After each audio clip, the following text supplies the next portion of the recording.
Is this off? Oh, we have to turn it off then. Oh. Is it just pushing? I'm not sure which button to push.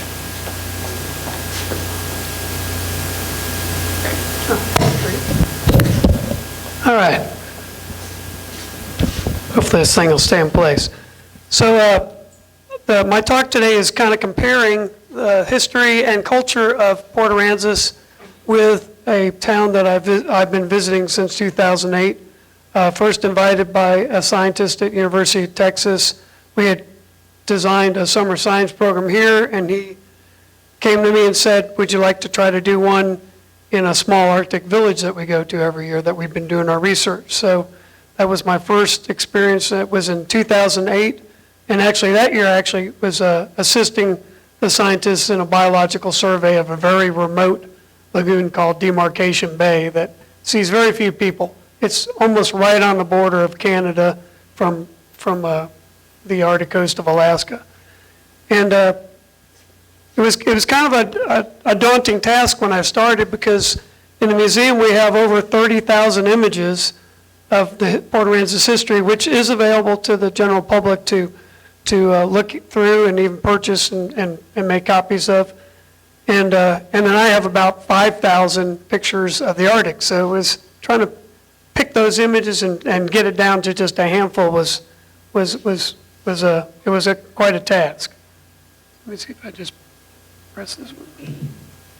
All right, so first let me show you where Kaktovik is. So Kaktovik is on Barter Island. So just like here, it's a barrier island, maybe not the same kind of barrier island. They have some very thin ribbon-like barrier islands on the outside of Barter Island.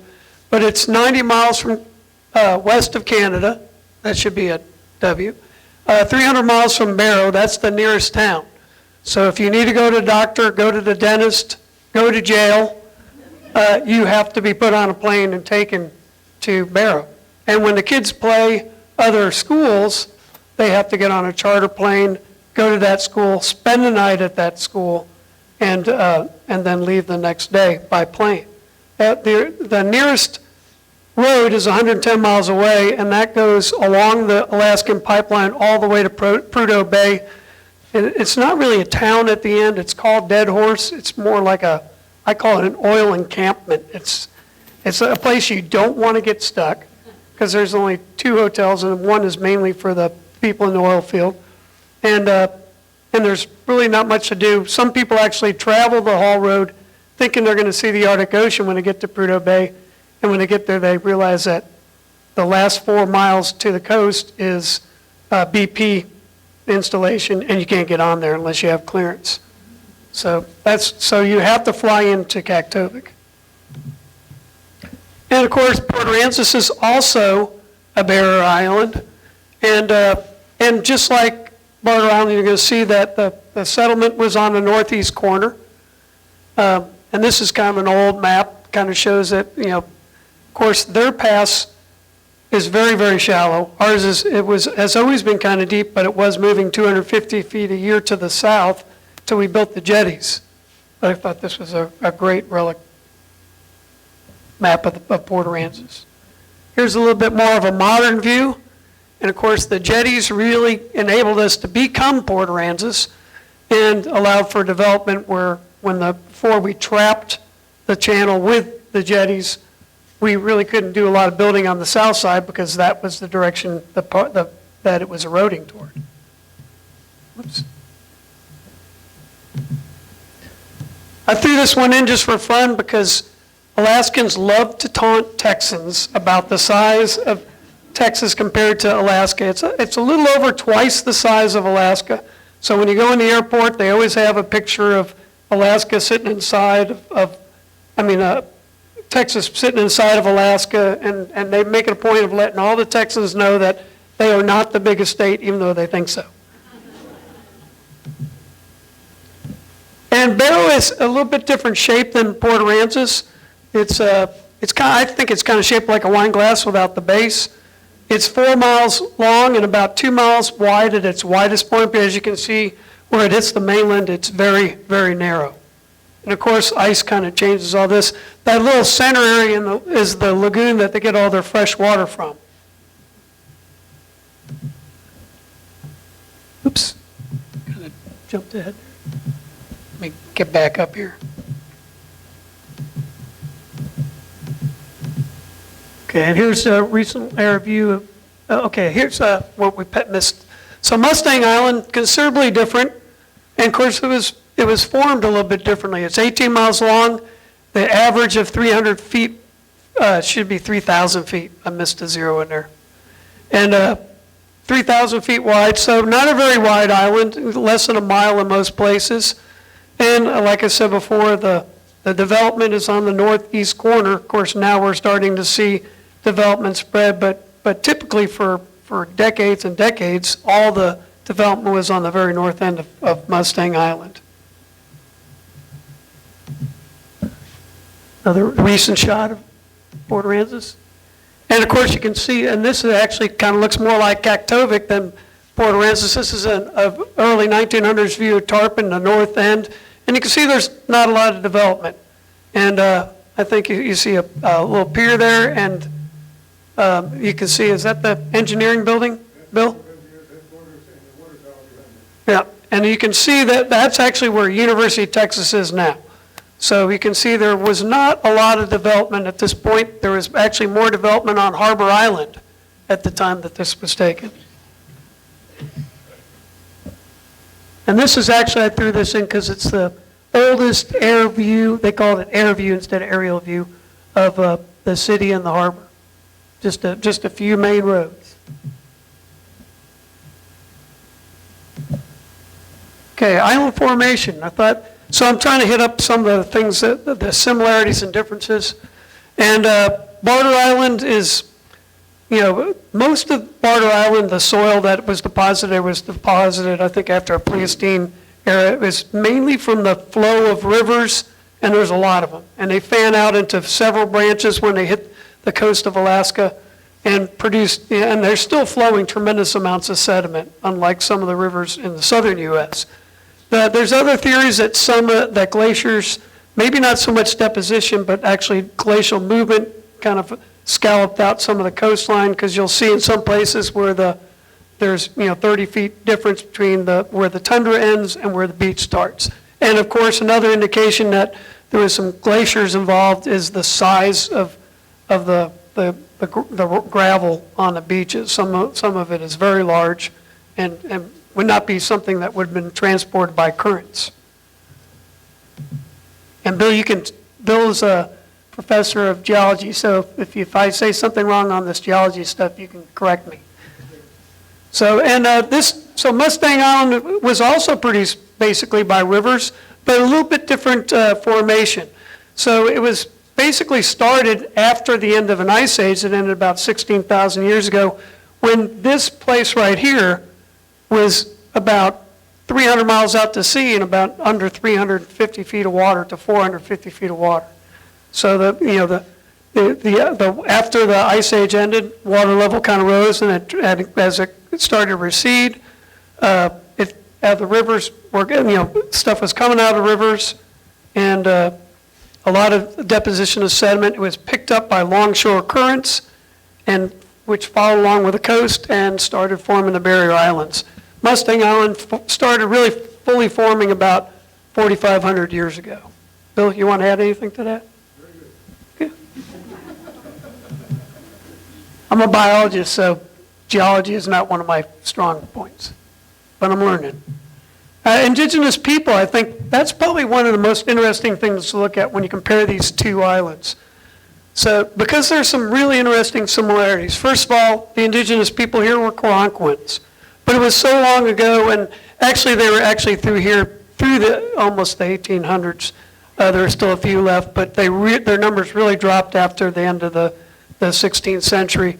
They inhabited Mustang Island, but actually they were very nomadic. So they went from Galveston all the way down to South Padre, and they moved inland and onto the beaches with the seasons, because they were very much hunters and sustenance hunters and gatherers and fishermen.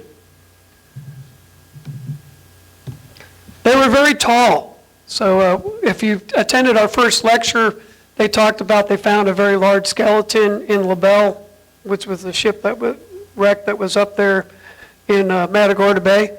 And they knew right away, and when he first said tall, I knew he was talking about a Cronquin, because they're all about 6 foot tall.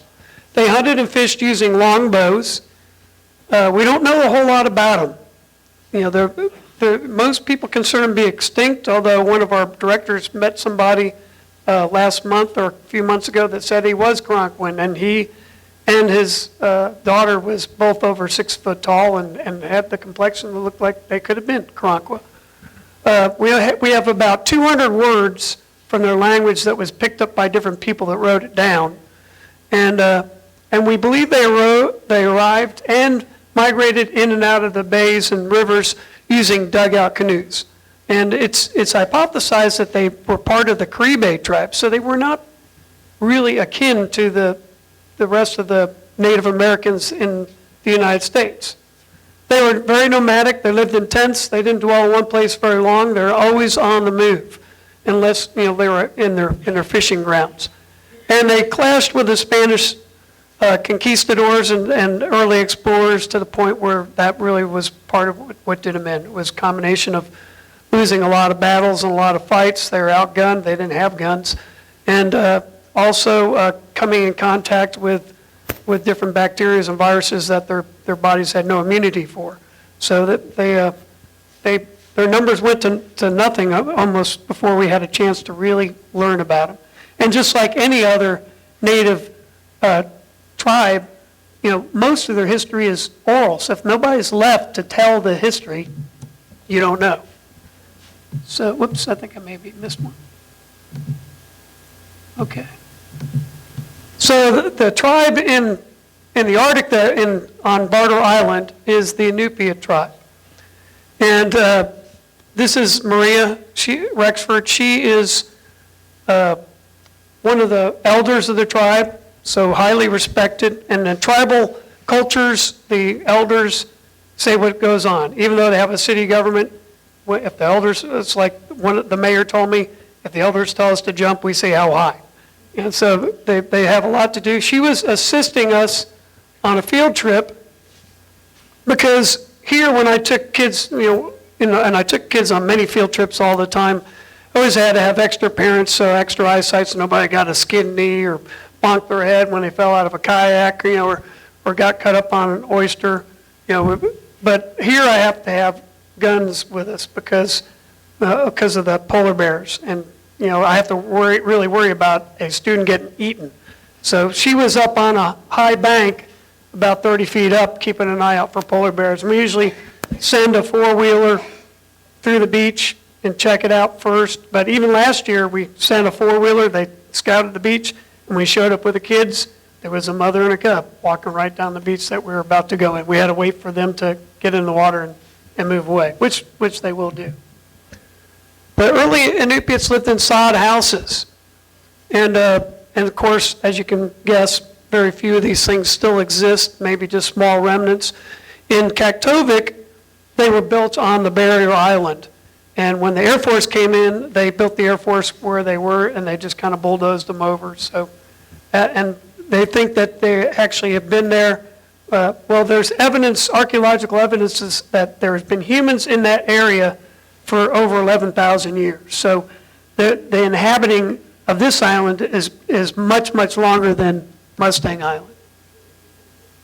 They are, as I mentioned, they're hunters and fishers. They're sustenance hunters. They're allowed to kill things that you would get fined and maybe even jailed for.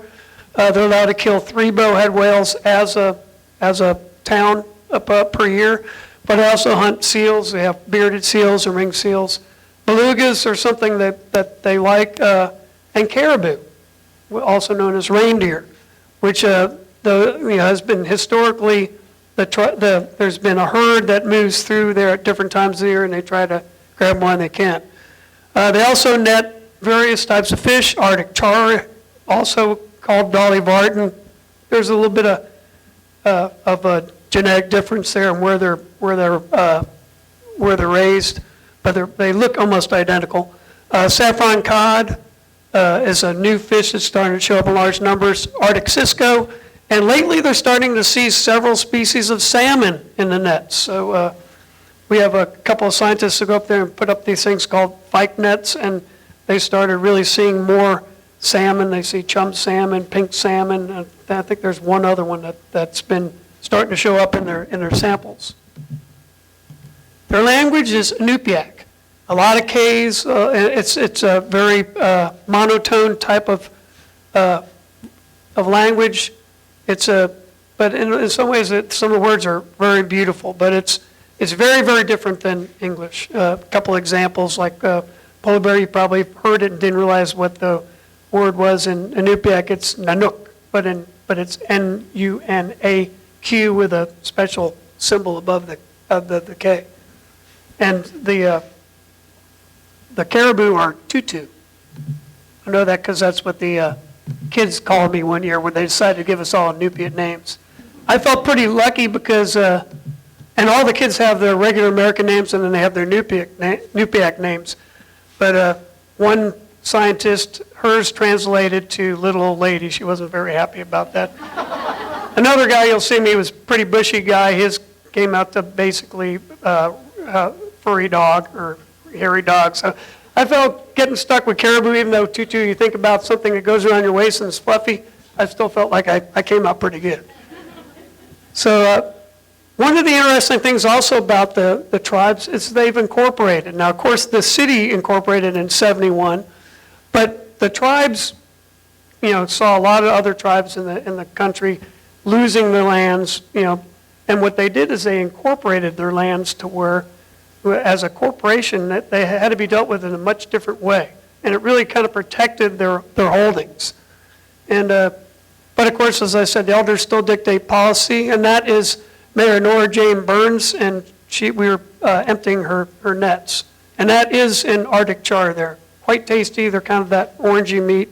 They're a salmonid, very, very tasty. And on the left is Christina Bonzel, who's now she was a grad student at the time, but now she's a full scientist working at the Blue Lighter, which is a long-term research facility on the island. And this is Kaktovik. I'm looking across the lagoon at present. You can see windsock. This is when the airstrip was on the barrier island, but they had problems with, because of Arctic storms and a little bit rise of sea level. The airstrip was getting covered in water a lot. So, and it was more susceptible to fog. And in Kaktovik, it's line of sight. So if you can't see the runway, you can't land. So a lot of times you get in there, you've traveled across from Fairbanks, across the Brooks Range, and then you're just circling and circling, waiting for an opening. Sometimes you have to go back to Fairbanks because you don't have enough fuel, or worse yet, you get stuck in dead ores, waiting for the fog to clear.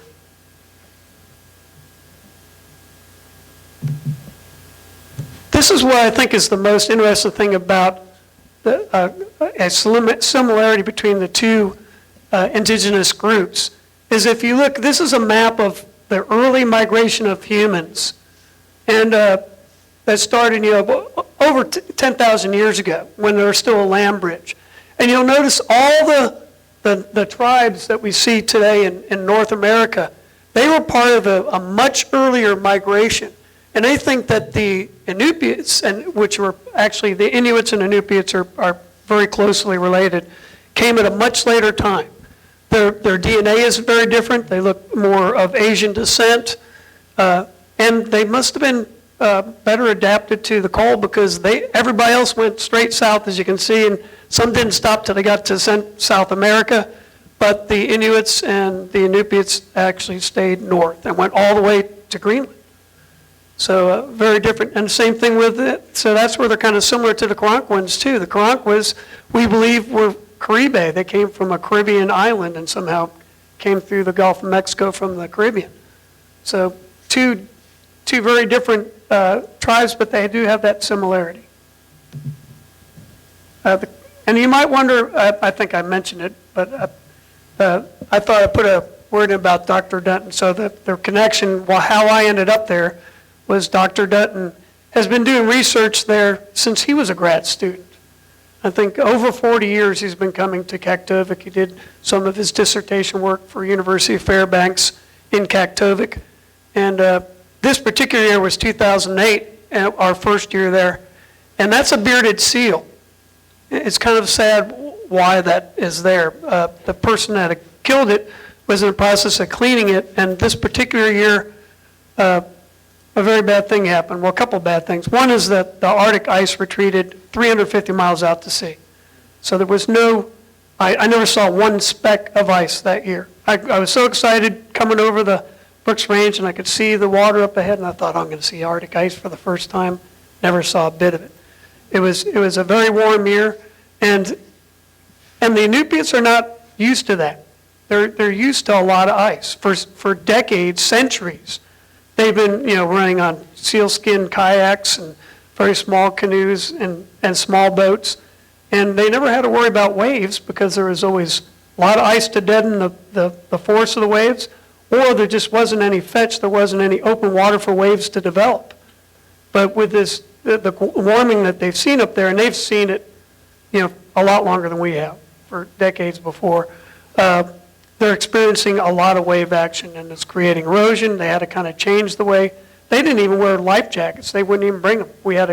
They had to be kind of some campaigns to say, hey, bring a life jacket. But this particular year, a guy went out with his stepson fishing, got caught in a storm. There wasn't any ice to slow down the waves, and they ended up drowning. And so everybody dropped everything, trying to find him, hoping they would still find him alive.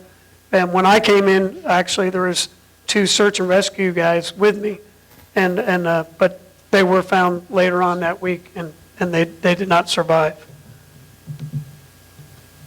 So this is, I guess, a big difference, is the Arctic tundra is very flat.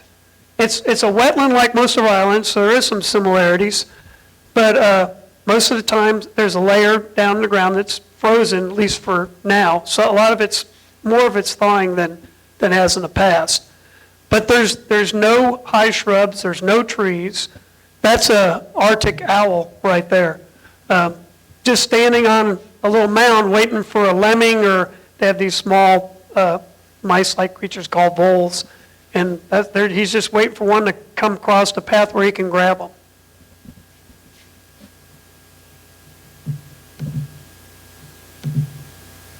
What is pretty is the cotton grass. So this is these little puff balls that grow on the end of the grass, and when it blooms, it's beautiful. This is looking toward the Atlantic. The Arctic Ocean is in the background. Actually, that's a USGS camera way in the back, that long straight pole right there. And it's quite beautiful. It's like little balls of cotton about this big, and really makes it beautiful. The only other thing that's edible as far as vegetation are salmon berries. So there's not a lot of vegetables in the Inupiat diet. And this is how the tundra terminates. In some places it'll slowly slope into the beach, but in this case you can see it's about 30 feet up from the beach. You can see it was a rough day that day. Waves crashing. We couldn't even get the kids down on the lower cliffs. We've been doing an erosion study since 2008, and this last year we couldn't get on that part of the beach. And you can see the slumping, and part of the reason is if you look right below where that person is standing, you see an ice wedge right below the tundra. So you've got all this soil above it, but when that ice wedge gets exposed to the air, it melts, and that increases the sloughing, and you can see what's happening in that area. Of course, that's on the edge of what we call a thermokarst, where frozen water has broken and caused some sagging in the land, which also accelerates the erosion. Maybe getting ahead, but it's the USGS considers that the Arctic coast of Kaktovik to be the fastest eroding coast in the U.S. In some places, they're losing 60 feet a year. So it's pretty incredible. So on the Barter Islands, they're very flat, they're very low, and that's where the polar bears like to be. They try not to ever get too far from the from the barrier islands, but they do come into town, and they can be a force to be reckoned with. It depends on how much ice is there. In 2008, we saw maybe 2 polar bears. But in 2017, I might be mixing that up with 2016, some ice was trapped in the Chukchi Sea, and so there was a lot of ice, so there was a lot more bears. And one night, I think the polar bear guard that goes around and chases them out of town counted 28 polar bears. So you didn't go out the door without bear spray, and you looked around the corner before. You didn't just rush out the door.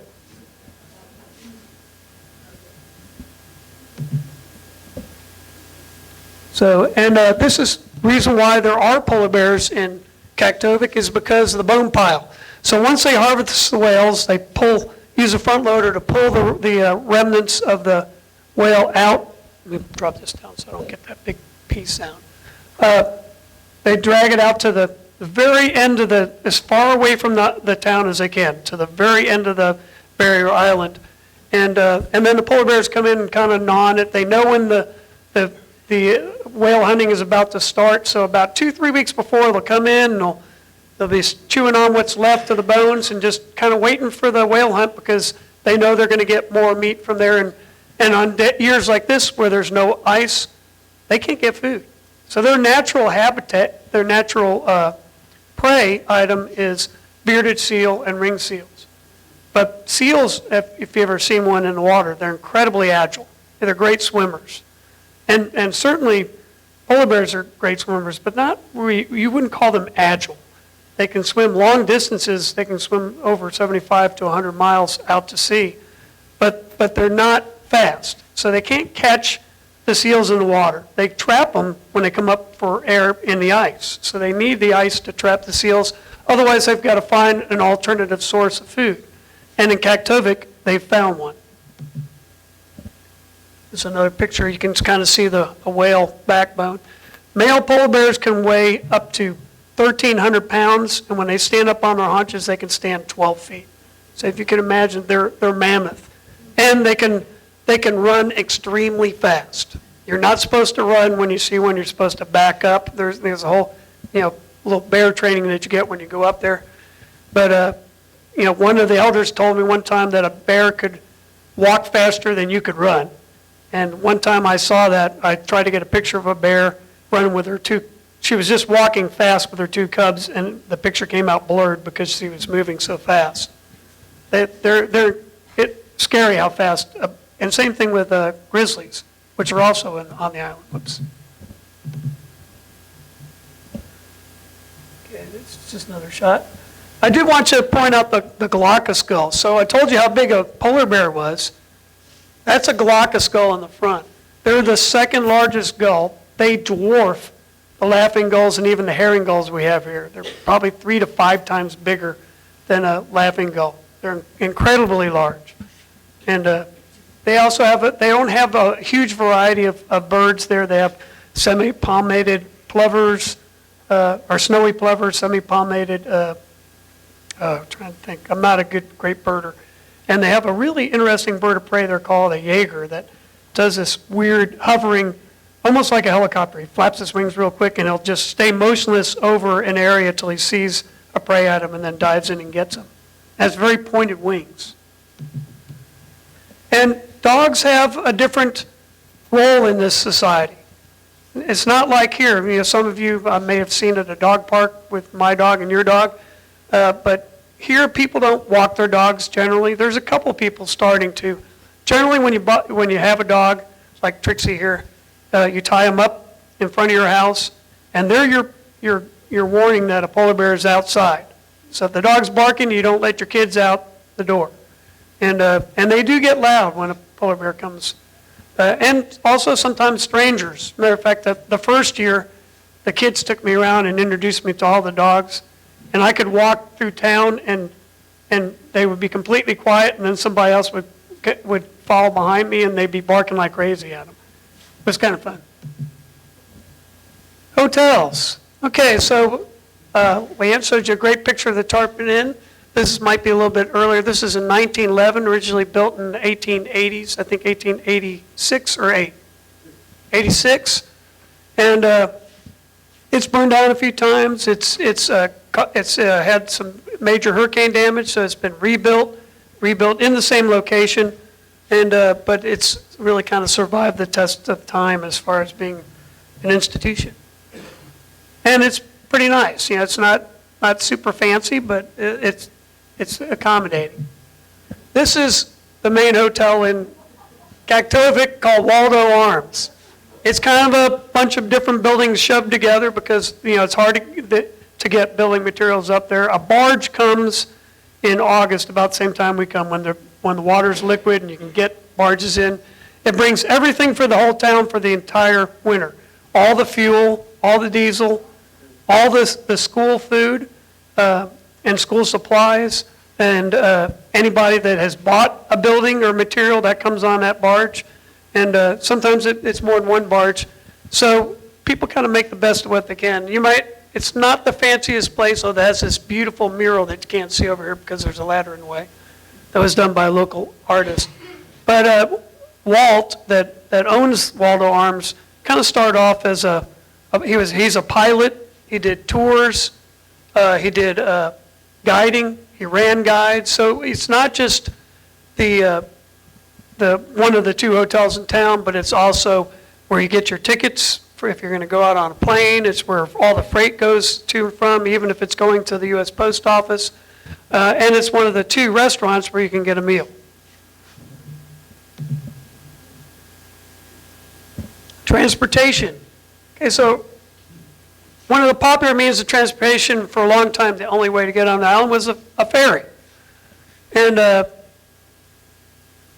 there's no ferries in Kaktovik. Of course, you have to fly in. If you want to get to the mainland, you either have to take a boat in the summertime, which is only about 4 to 6 weeks you can do that, or you use a snow machine. Most people have a four-wheeler and a snow machine.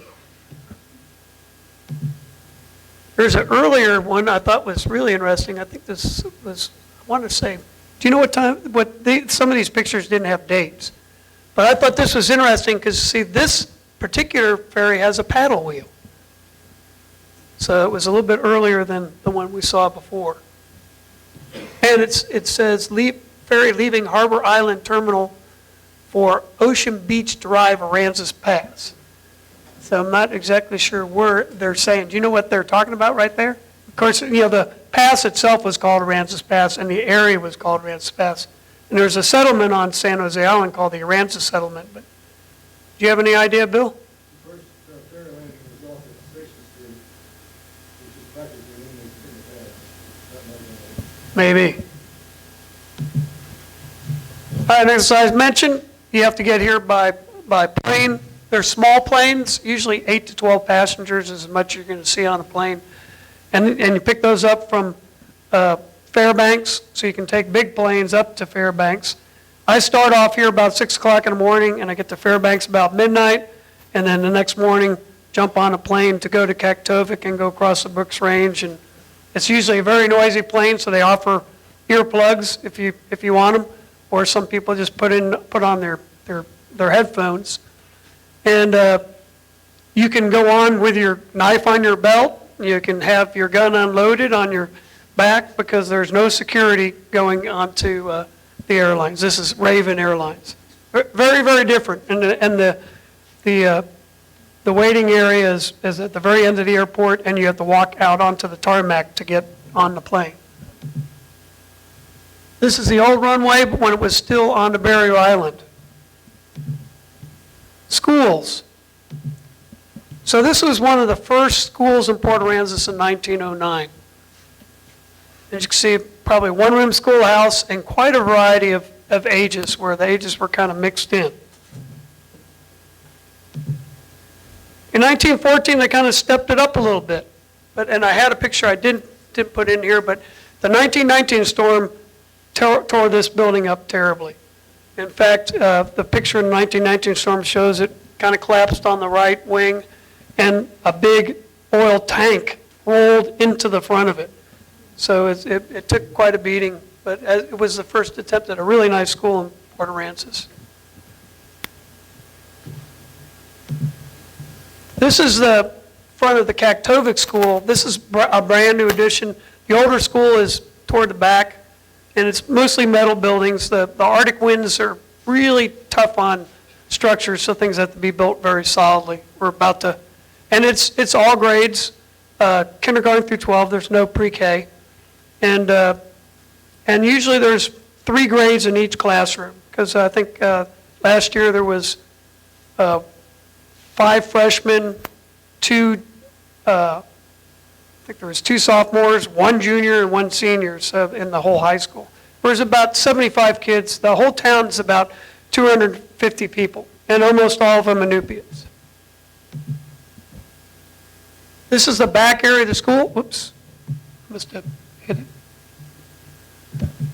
And we were doing a dissection outside. It was kind of funny because it was kind of cold, but they don't really like the smell of the formaldehyde. A lot of times you see them all and they've got, pieces of Kleenex stuck up their nose. It's just such an unnatural smell for an Inupiat person to smell.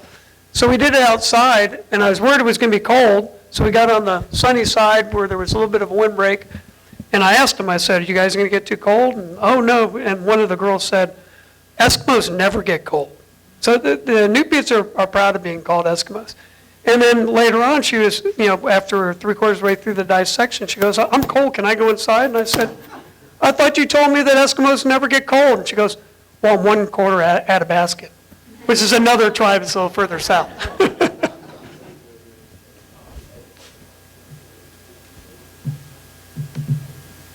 Stores. So I didn't put any stores in Port Aransas because you know what the IGA looks like. And we used to have the Island Food Store, which was a wood one that burnt, and then they built a bigger one. But this is the Sim store, and there's another one that's colored pink, so it's called the Pink Store. It also has an Inupiaq name for it too. But things are very expensive. When I went in there, milk was $8 a quart. So anything that weighs, that has weight, is expensive.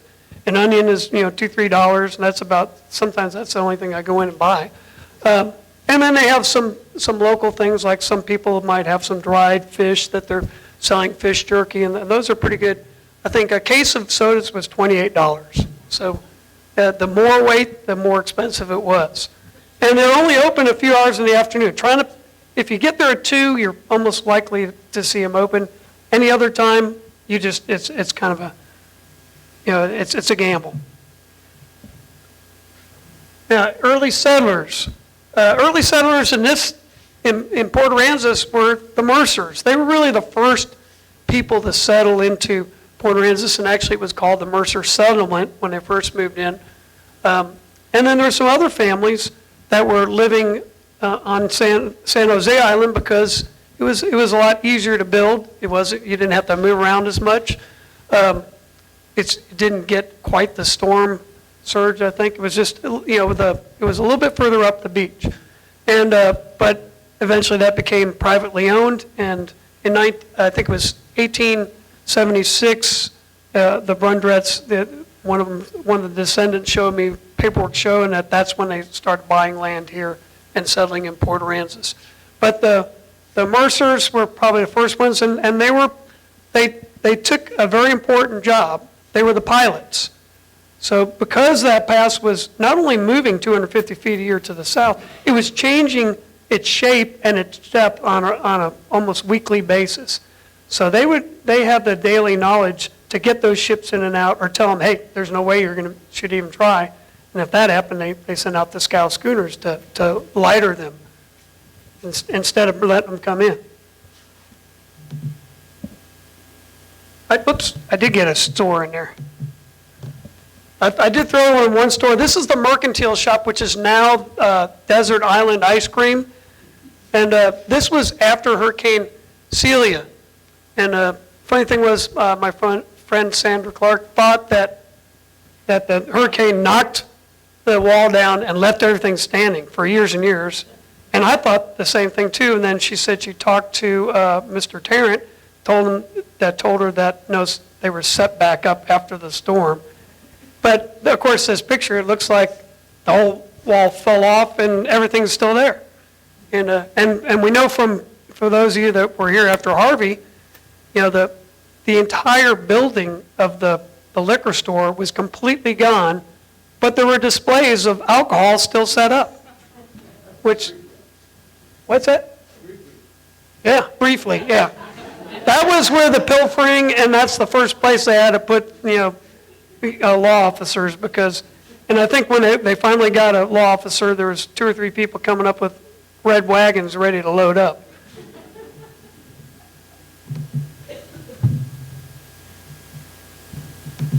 So this is John Mercer, one of the early settlers, and his family in their house.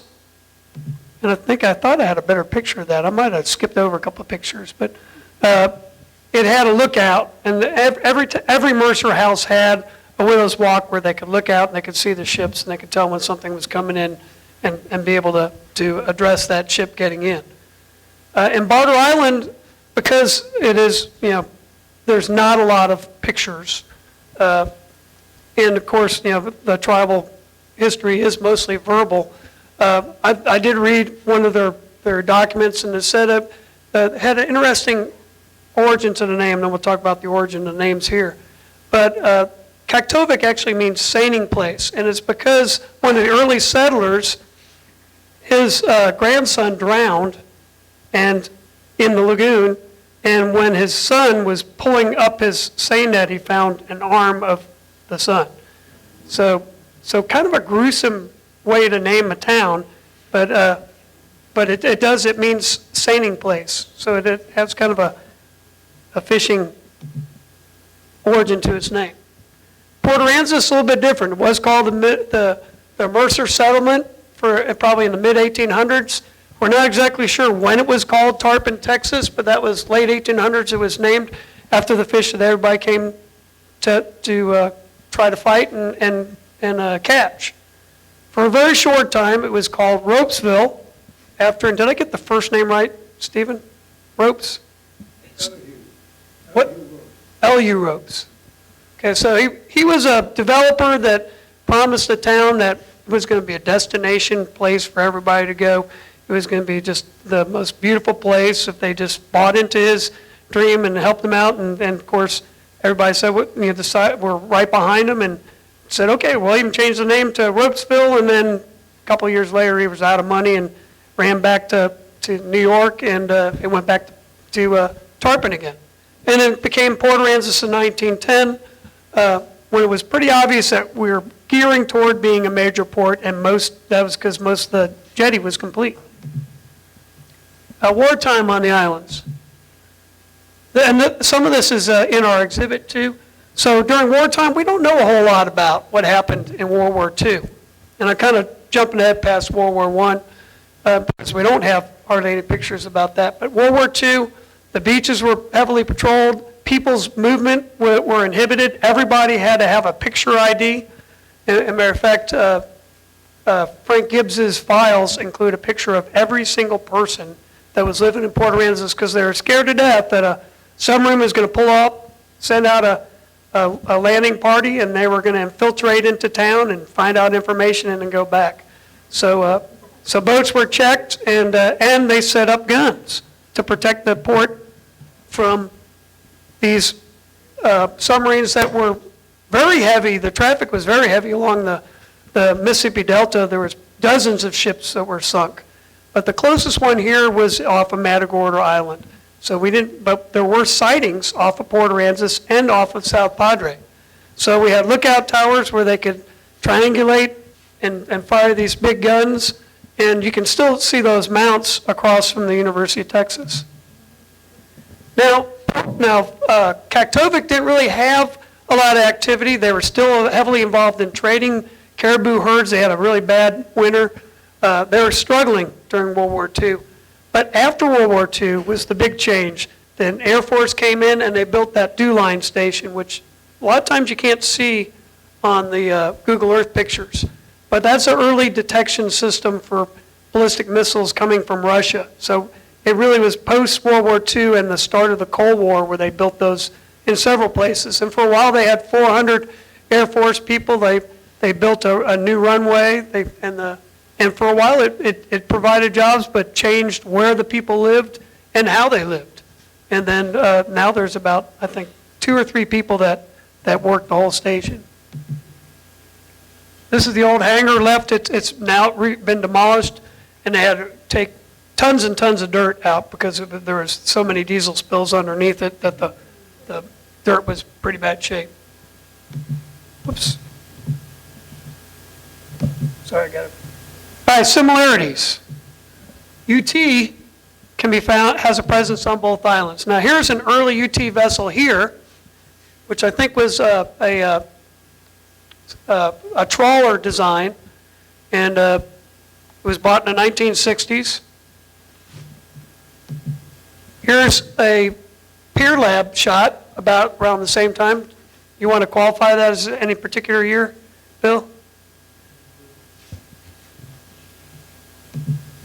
And here's the Longhorn. So this was really the flagship of University of Texas for a long time. It was, and actually, I call it the longer horn because when they first bought it, they had it designed after the Texas Gulf Shrimper hull because it seemed to be something that lasted. It was fairly efficient.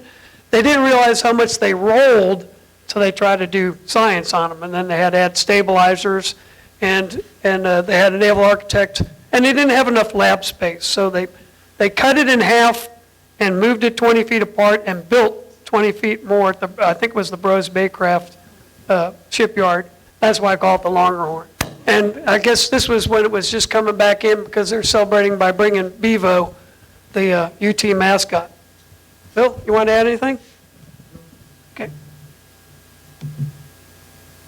This is the UT boat in the Arctic. And actually they have a new one that I didn't put a picture in, but this is the Proteus, and it has 2 outboards which they had to play with continuously to get it to work in frigid waters.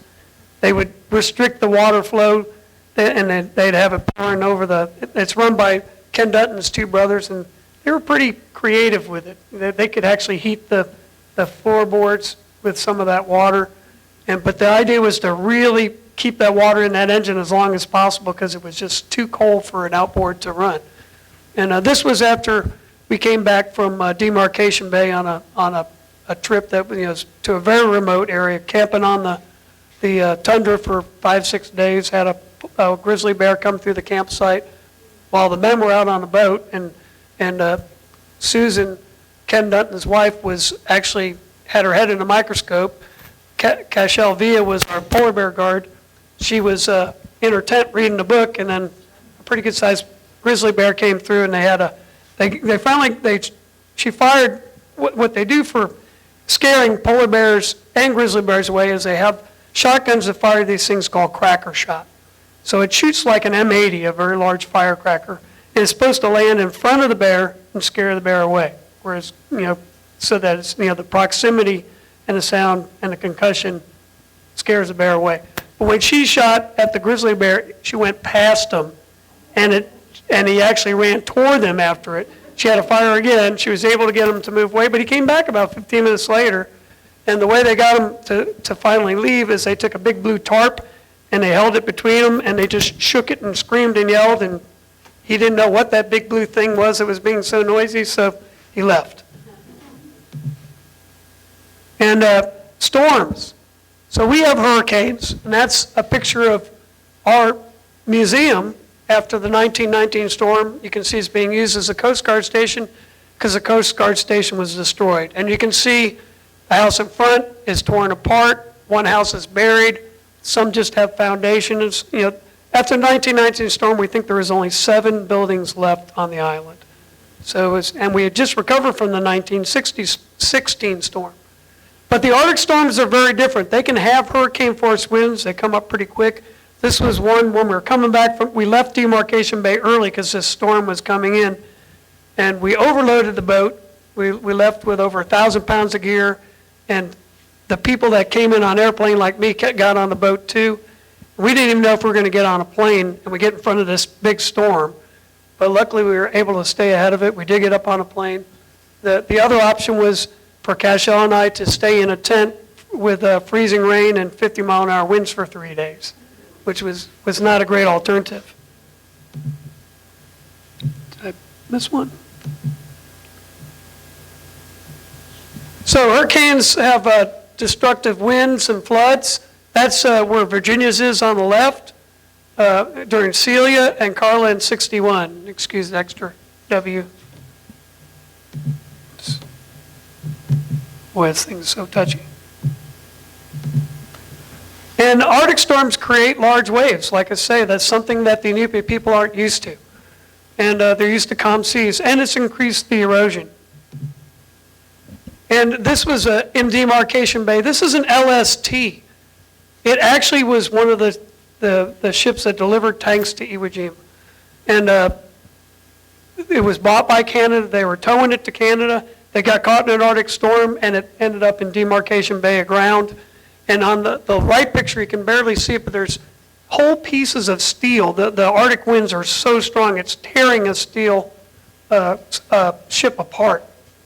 They can be in excess of 60, 70 miles an hour. And also because of all that wind, and they can average up to 20 foot of snow depth, they have to have snow fences. These things ring the whole town.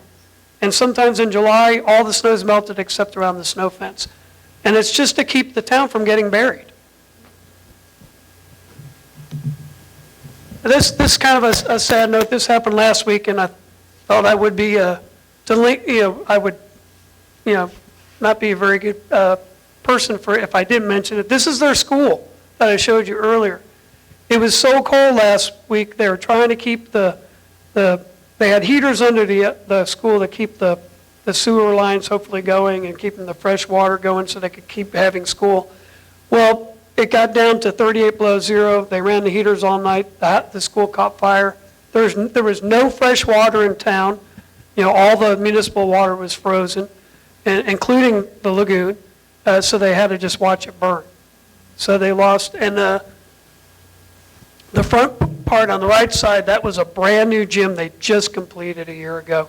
And it's not only important to the kids, but of course they do interact with other schools on the north slope, but also it's the whole town they have gym nights for everybody. So even the adults go when you're cloistered in buildings because it's 40 below zero. The second night that it was on fire, it was 44 below zero with a wind chill factor of negative 86. So there's nothing they could do about it. So I thought I'd mention there is a GoFundMe site, and even if you don't want to do it, just if next time you're on Facebook or you're talking to somebody or email, you might just pass the word around that this very small Eskimo village is having a tough time. They lost everything that in that school, all the books, all the equipment, the desks, all their food for a year. So they're going to have to airlift in some food, and they're a great bunch of people. But right now they have a small community center like ours that they're going to have the lower grades in, and they're going to take the high school to the senior center. Trying to find a place to continue school. Let's about end on a little happier note. Beaches. Okay, our beaches have always been popular with people. This is the South Pier, and the beach I think about in the 40s. Some of those cars might be a little newer. And of course, spring break in the 80s. I just figured 80s by the length of the shorts and stuff. Figured that's probably pretty accurate.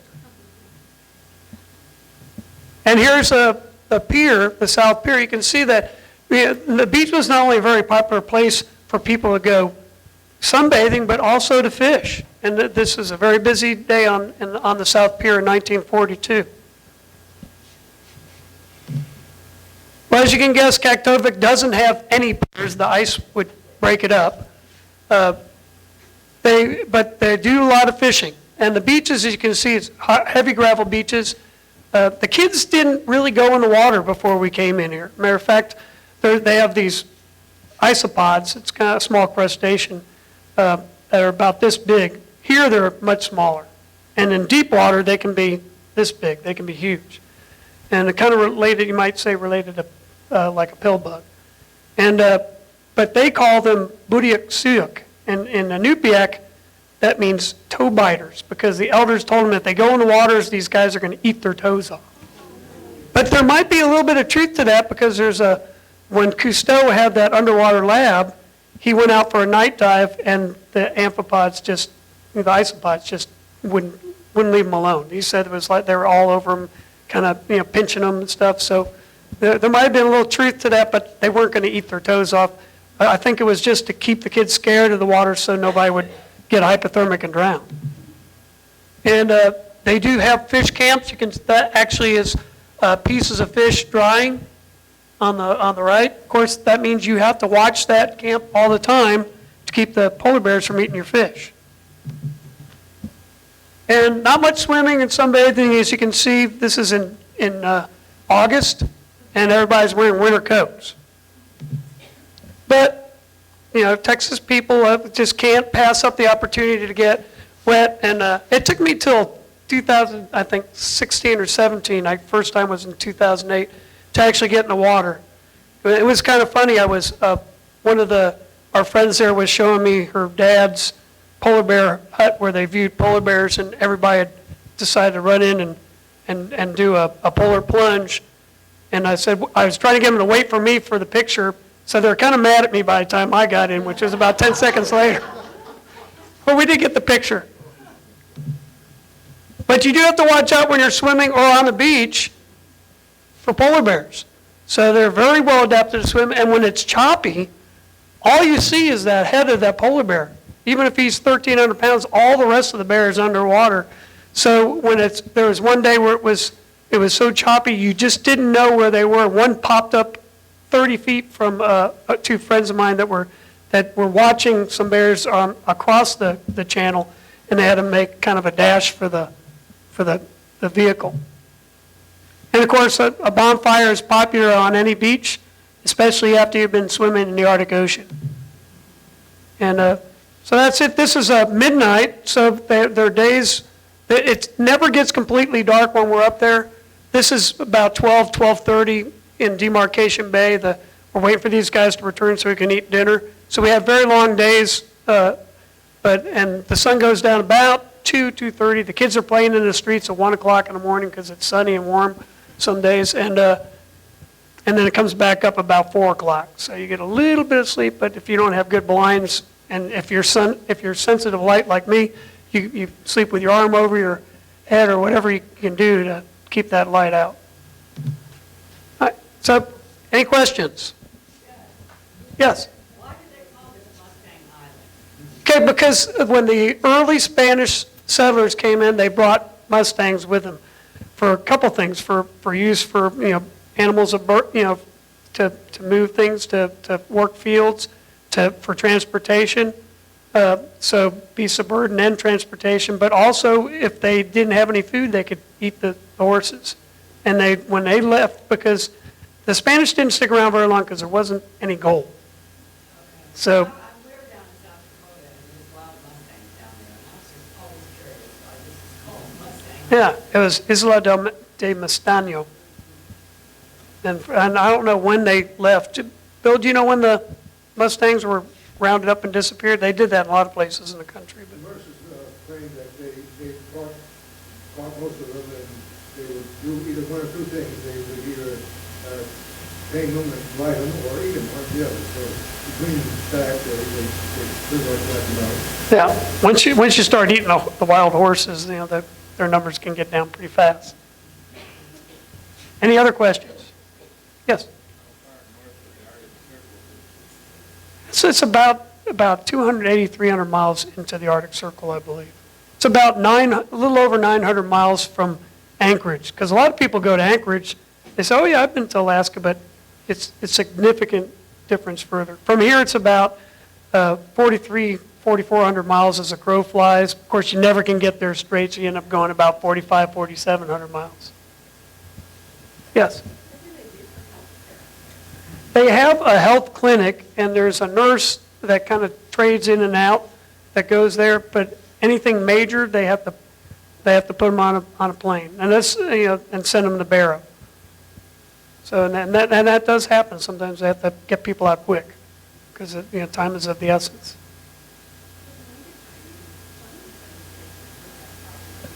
Yeah, in the middle of last week when it was that cold, the planes don't fly because they'll ice up. You can be stuck. That's true. Yeah, it's a very remote area, and you have to be you have to be okay with that. But most of those people love it there, and they wouldn't think of living anywhere else. So and they're very well adapted.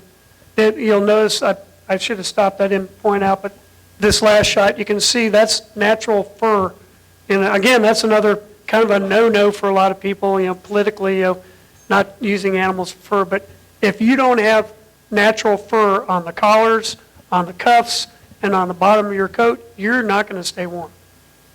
So they're part of their native dress really is quite functional. And usually their akka, their grandmother, will make that coat, that first coat for them and give it to them. And they're very proud of them. I don't know. It almost looks like fox. So that's what I would think. But and then once in a while they have to kill a polar bear. They don't want to kill them because actually polar bear viewing has become kind of the new job. People have gotten six-pack licenses like they do down here. They take people out in boats to view the polar bears. People will travel to Kaktovik just to look at a polar bear. And you can get pretty close. And sometimes people push those limits. I don't push those limits. Sometimes you see some tourists do some pretty stupid things because they're trying to get a selfie of them and the polar bear. So they got their back to the polar bear trying to get a picture, and they keep trying to move closer and closer. So they've had to kind of establish some rules and guidelines as that's become popular. But they don't want to kill them. But once in a while, there was one was killed, two killed last year. One was trying to break into somebody's house through their front door and get at their kids. So that's kind of a given. You got to get that one. And another one, a scientist was in his tent, and one tore through the tent, and he was face to face with a polar bear and shot him with a .45. He ended up getting in trouble. And there was the other one. There was one that was because they didn't clean it properly, take care of the carcass, and report it. The guy got fined like $10,000 and was facing 2 years in jail. And he was a native too. So usually, I mean, if you're a white person and you do that, you're going to stand a much bigger chance of getting a prison sentence and a heavy fine. But there's a protocol to follow, and most of the new people there know what to do. So. All right, yes? Oh, and I did bring a couple of pieces. They do catch bowhead whales. I brought a couple pieces of baleen, one from a very large bowhead whale, probably over 50 foot in Barrow, that doesn't have any scrimshaw on it. And the other one actually was scrimshaw artwork was done by a friend of mine there, Russell Tagrook.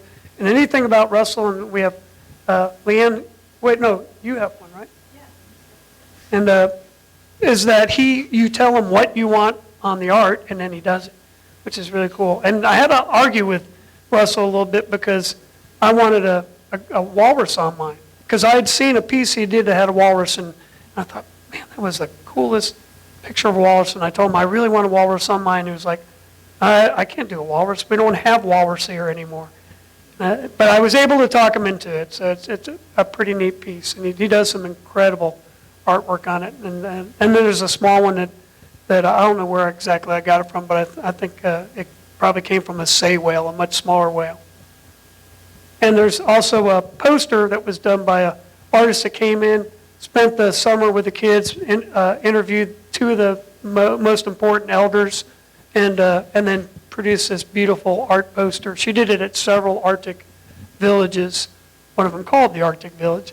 And she was commissioned by U.S. Fish and Wildlife to do those. So it's pretty cool how she did it. So you're welcome to take a look at it. You're welcome to touch the baleen. I wouldn't pick up the big one because it's got a crack and it's about to break, but you're welcome to pick up the small one and see what it's like. And that's what they have instead of teeth.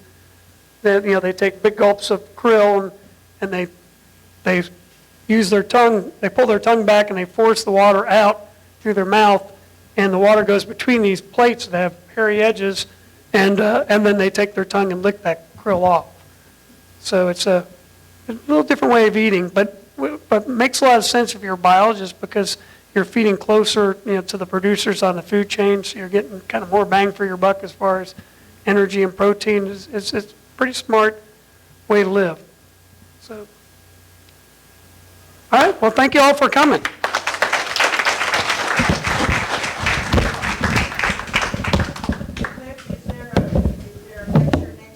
There is a lecture next week. It's Pam Stranahan. She's going to do the lost ports of Lavaca Bay. She's worked for the Texas Historic Commission. She also worked, she's now with the Aransas Historic Commission. And she worked, if you saw our first one at the Art Center, she worked with Jim Brissett on the raising of the LaSalle ship